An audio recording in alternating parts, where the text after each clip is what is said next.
Times now अब भारत पर दोपहर नॉन स्टॉप आप देख रहे हैं। आपके साथ खबरों में मैं हूं साक्षी मिश्रा। नमस्कार, मैं हूं आपके साथ श्वेता श्रीवास्तव।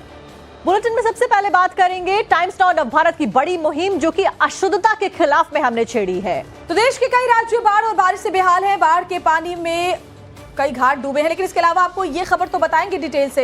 लेकिन इसके अलावा खबर ये है कि मिलावट के विरुद्ध हमारी जो मुहिम है वो लगातार चल रही है। तो महाराष्ट्र में अब खुले तेल की बिक्री के ऊपर खाद्य विभाग के द्वारा फुल स्टॉप लगा दिया गया, यानी कि ओपन ऑयल अब नहीं बेचा जा सकेगा। तो बड़ी खबर ये है कि महाराष्ट्र में मिलावटखोरों के खिलाफ एक्शन जारी है। अब खुले में तेल की बिक्री पर भी रोक लगा दी गई है और साथ ही अब FDA ने खाद्य तेल में किसी भी तरह की अगर मिलावट होती है तो कड़ी कार्रवाई की बात कही है। देखिए, जब से महाराष्ट्र में IAS तुकाराम मुंडे की पोस्टिंग हुई है तब से लगातार ये जो बड़ा भंडाफोड़ है इन सभी नेक्सस वाले लोगों का, गिरोह का, वो किया जा रहा है। उसी कड़ी में कुछ लोकल एरियाज में जो ओपन ऑयल बेचा जाता था उसके ऊपर पाबंदी लगा दी गई है। यानी महाराष्ट्र में अब सरसों तेल के नाम पर सिर्फ 100% सरसों तेल ही मिलेगा। कुछ भी मिलावट उसमें नहीं की जा सकेगी। नियम तोड़ने पर 7 साल से लेकर आजीवन कारावास तक की सजा होगी और साथ ही 10 लाख तक का जुर्माना भी संभव है। यानी कि कड़ी कार्रवाई और साथ साथ में पनिशमेंट का जो प्रावधान है वो भी यहाँ पर रख दिया गया है। खुला तेल सेहत के लिए हानिकारक होता है। अब केवल ब्रांडिंग पैकेजिंग वाला तेल ही मार्केट में मिल पाएगा और उसकी भी बाकायदा जांच होगी और जांच में कुछ भी अनियमितता अगर पाई जाती है तो उसके खिलाफ में कार्रवाई होगी।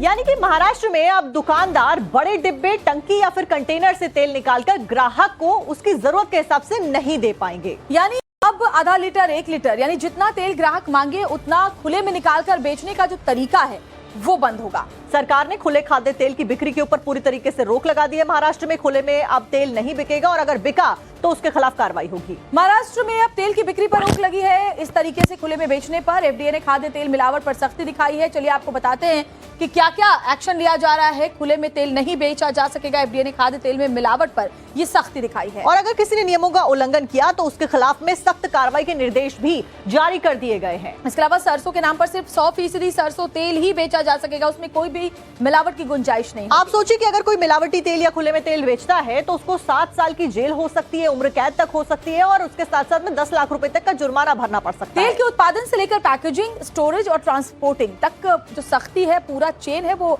बनाया जाएगा। यहाँ तक कि वितरण और बिक्री तक के नियमों का सख्ती के साथ में पालन कराने का निर्देश भी जारी किया गया है। तेल के लिए तय गुणवत्ता और लेबलिंग नियमों का पालन भी अब अनिवार्य होगा। वहीं इसी के साथ में अलग अलग जो प्रोटोकॉल्स हैं, जो रूल्स रेगुलेशंस हैं, वो जारी कर दिए गए। तेल के लिए गुणवत्ता और लेबलिंग नियमों का पालन मैंडेटरी कर दिया है। और बड़ी खबर ये कि FDA कमिश्नर तुकाराम ने बताया कि पिछले दिनों जांच में जो अनियमितताएं पाई गई थी उसके बाद ये तमाम एक्शन लिए गए हैं। पिछली जांच में खाद्य तेल के कारोबार में करीबन 12 तरह की गंभीर अनियमितताएं सामने आई थी और इनमें बिना लाइसेंस या रजिस्ट्रेशन के कारोबार, तेल में मिलावट, मानक से ज्यादा एसिड वैल्यू वाला सब स्टैंडर्ड तेल, रीलेबलिंग और रीपैकेजिंग जैसे मामले शामिल हैं। जांच में सरसों के तेल में मिलावट के साथ साथ में multi source edible oil, vegetable oil और सरसों के तेल के मिश्रण में गुणवत्ता और मिलावट से जुड़े हुए नियमों का उल्लंघन पाया गया था।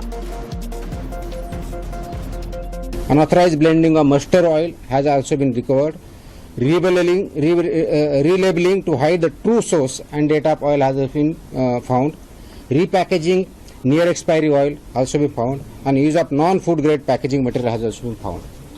So this order also will apply to oil expeller units, solvent extraction units, and oil refineries, manufacturers of vanaspati, interstitified vegetable fats, bakery shortening, margarine, and table spreads, blenders of multi-source edible vegetable oils, repackers and relabelers, importers, wholesalers, distributors, super stockists and transporters, grocery stores, supermarkets, departmental stores, as well as e-commerce and online operators or sellers. This as I was telling, edible oil manufacturers in Maharashtra central license 212. अब महाराष्ट्र में खुले तेल की बिक्री के ऊपर रोक लगा दी गई है। तेल के बारे में एक कंप्लायंस ऑर्डर जारी किया गया है जिनमें अच्छी क्वालिटी का और खाने का स्वच्छ तेल मिले। कई इंस्पेक्शन भी किए गए और कई वायलेशन भी इस दौरान पाए गए थे। वहीं जांच के दौरान 12 तरह की गड़बड़ियां मिली है प्रशासन को। कुछ बिजनेस बिना जरूरी लाइसेंस के ही चलाए जा रहे थे। खाने के तेल में मिलावट देखने को मिला, जबकि असली सोर्स और एक्सपायरी डेट भी छुपाई गई थी। इसी के साथ में सभी कंपनीज के पास में 8 से 9 अलग अलग लाइसेंस बरामद किए गए हैं। अब दुकानदार खुले में कुल मिलाकर तेल नहीं बेच सकता है। पैकेजिंग अगर ठीक नहीं है या छेड़छाड़ है तो एक्शन का सामना भी करना पड़ेगा। रिटेलर को तेल की खपत के बारे में जानकारी देनी पड़ेगी और तेल की खेप को रिजेक्ट करना होगा। टैंकर से खाने के तेल का ट्रांसपोर्टेशन तक गलत पाया गया। खाने के तेल के बिजनेस में शामिल लाइसेंस होने चाहिए। खाने का तेल लेबल वाली पैकेजिंग में ही बेचा जाना चाहिए, जिसके ऊपर बकायदा बताना होगा कि क्या मिश्रण है जो तेल दिया जा रहा है। पैकेट पर सोर्स और एक्सपायरी डेट खासतौर पर लिखी होनी चाहिए। इसमें कोई भी धोखाधड़ी नहीं चलेगी। तो अब तक महाराष्ट्र की कई सारी दुकानों के ऊपर ग्राहक अपनी जरूरत और बजट के हिसाब से खुले में तेल खरीद रहे थे। दुकानदार बड़े कंटेनर से तेल निकालता था, आपने भी देखा होगा, और ग्राहक की जरूरत के हिसाब से बोतल या फिर किसी दूसरे बर्तन में उसे आधा किलो 1 किलो दे दिया करता था। और अब इसी के ऊपर रोक लगा दी गई है। आपको ये भी बता दें कि किसी को 1 लीटर चाहिए होता था, किसी को आधा लीटर चाहिए होता था। खास करके कम मात्रा में तेल खरीदने वाले जो ग्राहक थे, उनके लिए ये जो तरीका था वो अब तक सुविधाजनक माना जाता था। मिलावटखोरों के खिलाफ लगातार तुकाराम मुंडे की मुहिम जारी है। ऐसे में एफडीए का नया आदेश कैसे और किन किन चीजों पर लागू होगा, चलिए इसको भी समझ लेते हैं। तो एफडीए का नया रूल किस पर लागू होगा, सबसे पहले इस पर नजर डालते हैं। एफडीए का आदेश आया है, खाद्य तेल से जुड़े हुए पूरे कारोबार पर ये लागू होता है। इसमें तेल उत्पादक हो, ऑयल एक्सट्रैक्शन यूनिट हो, सॉल्वेंट एक्सट्रैक्शन यूनिट हो, ऑयल रिफाइनरी हो, वनस्पति हो, इंटर एस्ट्रीफाइड फैट्स भी हो, इन सब के ऊपर ये लागू होता है। वेजिटेबल फैट्स होए, लेसिथिन होए, शॉर्टनिंग केमिकल्स होए, स्प्रे निर्माता होए या फिर मल्टी सोर्स एडिबल ऑयल के ब्लेंडर्स होए, रीपैकर्स या फिर साथ साथ में रीलेबर्स, इन सब के ऊपर अब ये रूल इम्पोज कर दिया गया है। इसके अलावा इंपोर्टर्स हो, होलसेलर्स हो, डिस्ट्रीब्यूटर्स हो या फिर सुपर स्टॉकिस्ट, ट्रांसपोर्टर्स को भी इन नियमों का सख्ती से पालन करना होगा। इसी के साथ में जो किराना दुकानदार हैं, ई कॉमर्स वेबसाइट्स हैं या फिर ऑनलाइन विक्रेता भी इस श्रेणी में शुमार जा रहे हैं। अब एफडीए के नए आदेश के बाद उपभोक्ता से लेकर दुकानदार तक को क्या फर्क पड़ेगा, ये भी जानना बहुत जरूरी है कि उनकी जिंदगी में अब क्या बदलाव आएगा। तो उसके ऊपर भी जल्दी से नजर डाल लेते हैं। तो ग्राफिक्स के अगर मुताबिक देखें तो इस आदेश का असर जनता के ऊपर होने वाला है। बाजार में मिलने वाला खाद्य तेल अब खुले में नहीं बेचा जाएगा। अब लोगों को सील पैकेट में ही तेल लेना पड़ेगा। डिब्बे से तेल निकलवाने की बजाय पैक किया हुआ तेल ही अब कस्टमर को मिलेगा। पैकिंग देखकर खरीदारी करना ज्यादा जरूरी हो जाएगा। दुकानदारों पर इस फैसले का सीधा असर पड़ेगा। दुकानदारों को अब अपने कारोबार का तरीका ही बदलना पड़ेगा, क्योंकि ग्राहक की मांग के मुताबिक कंटेनर से तेल निकालकर वो नहीं दे पाएंगे। इसी में बिक्री मॉडल और स्टॉक व्यवस्था जो है उसमें बदलाव करना भी पड़ सकता है आने वाले समय में। दुकानदारों को पैकिंग और बिक्री से जुड़े तमाम जो नियम है उनका सख्ती से पालन करना होगा। यानी कि एक तरफ जहां दुकानदारों को भी इसका असर पड़ेगा और साथ साथ में जो ग्राहक है जिनके लिए सुविधाजनक होता था उनके ऊपर भी इसका असर पड़ेगा, लेकिन जो सेहत के साथ में खिलवाड़ हो रहा था उसके पर जाहिर तौर पर रोक लगेगी। और राकेश त्रिवेदी हमारे साथ, हमारे संवाददाता मुंबई से जुड़े हुए हैं। राकेश, अब खुले में तेल नहीं बेच पाएंगे, यानी अगर किसी कस्टमर को आधा लीटर 1 लीटर चाहिए तो नहीं मिल पाएगा। इससे दुकानदार जो है उन्हें तो नियमों का पालन करना होगा, लेकिन वो लोग जो कि कई बार नहीं ले पाते हैं, समर्थ नहीं होते हैं कि वो ज्यादा 5 लीटर या 10 लीटर तेल एक बार में ले पाए, वो कम कम मात्रा में तेल लिया करते थे, क्या उनके लिए कुछ और विकल्प होगा, कोई और वैकल्पिक व्यवस्था होगी?